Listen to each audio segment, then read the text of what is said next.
Bom dia, galera do bem, meninos e meninas, vocês estão bem? Agora são 10h15, hoje é terça-feira, dia 24 de dezembro. Eu resolvi gravar e postar o vídeo mais cedo hoje, uma vez que vocês terão um compromisso à noite, né?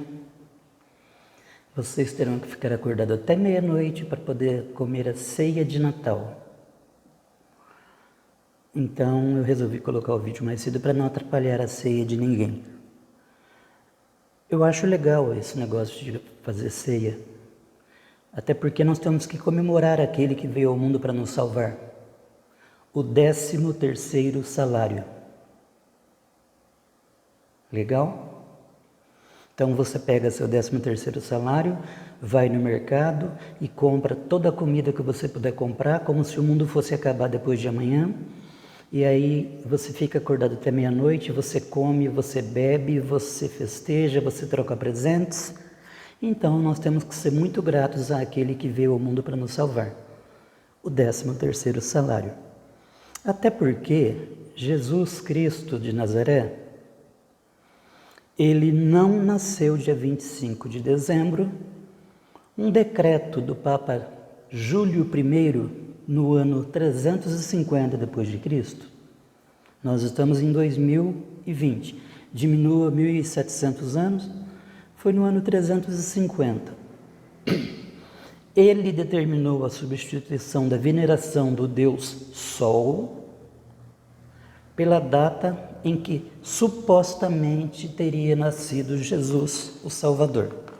Assim, Papa Júlio decretou 25 de dezembro como o dia da comemoração do nascimento de Jesus. Eu já li a Bíblia N vezes, não posso dizer quantas vezes eu li a Bíblia porque eu não sei responder. Mas nesses últimos 36 anos, eu venho lendo a Bíblia diariamente, graças a Deus por isso. A Bíblia não relata o dia do nascimento de Jesus, justamente para que ninguém idolatrasse este dia. Assim como nós faremos no estudo, nós estamos falando sobre Moisés, eu já aproveito o gancho para dizer que Deus não deixou determinado onde foi sepultado Moisés após sua morte. O próprio Deus sepultou Moisés para que o seu túmulo não virasse um local de peregrinação. Bom, então como vocês perceberam, nós não viemos aqui para falar de Natal, nós viemos aqui para falar de Moisés. Nós lemos o capítulo 3 de Êxodo e agora nós leremos o capítulo 4. Moisés é muito teimoso, né? Depois que Deus determinou que Moisés voltasse ao Egito, Moisés respondeu: e se eles não acreditarem em mim, nem quiserem me ouvir e disserem, o Senhor não apareceu a você? Então o Senhor lhe perguntou, o que é isso em sua mão? Uma vara, respondeu ele. Disse o Senhor, jogue-a no chão. Moisés jogou e ela se transformou numa serpente, uma cobra. Moisés fugiu dela. Vou tirar os óculos que é melhor do que esse. Moisés fugiu dela, mas o Senhor lhe disse, estenda a mão e pegue-a pela cauda. Moisés estendeu a mão, pegou a serpente e esta se transformou numa vara em sua mão. E disse o Senhor, isto é para que eles acreditem que o Deus dos seus antepassados, o Deus de Abraão, o Deus de Isaque, o Deus de Jacó, apareceu a você. Disse-lhe mais o Senhor, coloque a mão no peito. Moisés obedeceu e quando a retirou, ela estava leprosa, parecia neve. Ordenou-lhe depois, coloque de novo a mão no peito. Moisés tornou a pôr a mão no peito e quando a tirou, ela estava novamente como o restante da sua pele. Prosseguiu o Senhor, se eles não acreditarem em você, nem derem atenção ao primeiro sinal milagroso, acreditarão no segundo. E, se ainda assim não acreditarem nesses 2 sinais, nem lhe derem ouvidos, tire um pouco de água do Nilo e derrame-a em terra seca. Quando você derramar esta água em terra seca, ela se transformará em sangue. Disse, porém, Moisés ao Senhor: Ó Senhor, nunca tive facilidade para falar, nem no passado, nem agora que falaste a teu servo. Não consigo falar bem. Disse-lhe o Senhor: Quem deu boca ao homem? Quem o fez surdo ou mudo? Quem lhe concede vista ou o torna cego? Não sou eu, o Senhor? Agora, pois, vá, eu estarei com você, ensinando-lhe o que dizer. Respondeu-lhe, porém, Moisés: Ah, Senhor, peço-te que envies outra pessoa. Então o Senhor se irou com Moisés e lhe disse: Você não tem o seu irmão Arão, o levita? Eu sei que ele fala bem.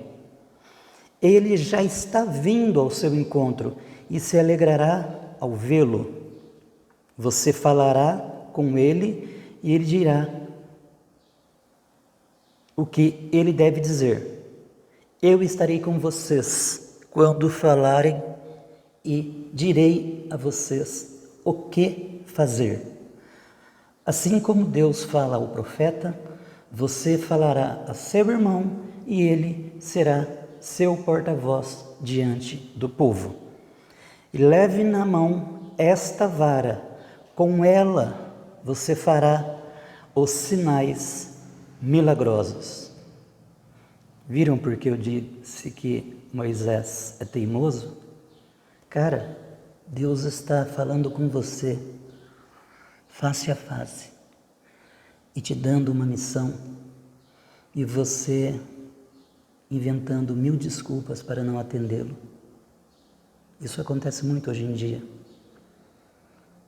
Infelizmente. Deus confia um ministério a você e você simplesmente abre mão do seu ministério porque você acha que você é incapaz, que você não pode, que você é isso, que você é aquilo. Moisés se achava o cara quando ele estava no Egito, quando ele era capitão do exército do Egito, quando ele era filho adotivo da filha do faraó. Agora, Moisés recebe uma missão, não do faraó, não de um general. Ele recebe uma missão do próprio Deus para voltar ao Egito e libertar o povo de Israel. Se Moisés tivesse liberto o povo de Israel há 40 anos atrás, ele acharia que ele fez aquilo com a força do seu braço. Mas Deus não quis assim. Deus abate os soberbos e dá graça aos humildes, exalta os humildes. Moisés volta ao Egito. Depois Moisés voltou a Jetro, seu sogro, e lhe disse: Preciso voltar ao Egito para ver se meus parentes ainda vivem. Jetro lhe respondeu: Vá em paz. Ora, o Senhor tinha dito a Moisés em Midian: Volte ao Egito, pois já morreram todos os que procuravam matá-lo. Lembram que ele fugiu? Seu avô queria matá-lo, os soldados do exército queriam matá-lo, uma vez que ele havia matado um dos guardas do faraó. Então, volte ao Egito, pois já morreram todos os que procuravam matá-lo. Então Moisés levou sua mulher e seus filhos montados num jumento e partiu de volta ao Egito. Levava na mão a vara de Deus. Disse mais o Senhor a Moisés: quando você voltar ao Egito, tenha o cuidado de fazer diante do faraó todas as maravilhas que concedi a você o poder de realizar. Mas eu vou endurecer o coração dele para não deixar o povo ir. Olha que interessante. Deus manda Moisés libertar o povo do Egito. Mas o próprio Deus diz que vai endurecer o coração do faraó para ele não deixar o povo ir. Depois eu vou explicar o motivo deste verso. Depois diga ao faraó que assim diz o Senhor: Israel é meu primeiro filho, e eu já disse a você que deixe o meu filho ir prestar-me culto, mas você não quis deixá-lo ir, por isso matarei o seu primeiro filho. Numa hospedaria ao longo do caminho, o Senhor foi ao encontro de Moisés e procurou matá-lo. Mas Zípora pegou uma pedra afiada, cortou o prepúcio de seu filho e tocou os pés de Moisés e disse: Você é para mim um marido de sangue. Duro isso, né? Ela disse, marido de sangue, referindo-se à circuncisão. Nessa ocasião, o Senhor o deixou. Todo judeu, todo hebreu, deveria ser circuncidado. Como Moisés foi para outra terra e se casou com um pessoal de outro costume, no caso Zípora, ele não havia circuncidado seus filhos. Então, quando ele estava em direção a Israel, Deus apareceu a Moisés. Então Moisés acabou circuncidando os seus filhos, tá? Quanto ao verso que eu achei interessante, que Deus iria endurecer o coração de Faraó, o povo de Israel não conhecia Deus, porque todos aqueles antepassados que tiveram conhecimento, que tiveram contato com Abraão, Isaque, Jacó, José, souberam de todas as maravilhas que Deus fizera, todos aqueles antepassados morreram e o povo se afastou de Deus. Então, para que Deus livrasse o povo com mão forte, Deus tinha que se fazer conhecer ao povo e dizer ao povo: olha, eu sou suficiente para tirar vocês daqui. Por isso, aconteceram os sinais no Egito, tanto para que o faraó soubesse com quem ele estava lidando, porque ele tinha seus deuses com letras minúsculas, até porque não existem deuses, existe um único Deus, que é o Criador de tudo e de todos. Vamos lá. Então o Senhor disse a Arão: vá ao deserto encontrar-se com Moisés. Ele foi, encontrou-se com Moisés no monte de Deus e o saudou com um beijo. Moisés contou a Arão tudo o que o Senhor lhe tinha mandado dizer e prosseguiu falando de todos os sinais milagrosos que o Senhor lhe havia ordenado realizar. Assim, Moisés e Arão foram e reuniram todas as autoridades dos israelitas, e Arão lhes contou tudo o que o Senhor dissera a Moisés. Em seguida, Moisés também realizou os sinais diante do povo, e eles creram. Quando o povo soube que o Senhor decidira vir em seu auxílio, tendo visto a sua opressão, curvou-se em adoração. Bom, a primeira parte já está resolvida, né? Moisés tinha medo de que o povo de Israel não acreditasse nele. Até porque, lá atrás, um judeu disse a ele: quem que colocou você de juiz sobre nós? Por acaso você vai me matar assim como você matou o judeu ontem? Aí Moisés fugiu. Agora não. Agora o próprio Deus mandou Moisés, 40 anos depois, mandou Moisés de volta ao Egito para libertar o povo de Israel. Moisés era um velho de 80 anos e tinha apenas um cajado nas mãos, o cajado que ele usava para apacentar o rebanho do seu sogro, Reuel, ou Jetro, como você quiser. Volte 2 ou 3 vídeos que eu expliquei como é o nome do sogro de Moisés. Paramos aqui e lemos o capítulo 4 todinho. Quinta-feira leremos o capítulo 5 e nós vamos ver com quão mão forte o Senhor libertou o povo de Israel do Egito. Este livro, ele é muito profundo, ele é muito interessante e eu não tenho pressa, eu vou falar lentamente para que vocês possam entender a grandeza de Deus e os desígnios de Deus.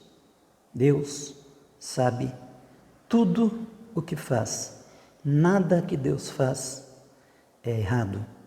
Deus não toma a decisão errada, Deus não toma o ônibus errado, Deus nunca está atrasado, Deus nunca está adiantado. Deus é Deus por excelência.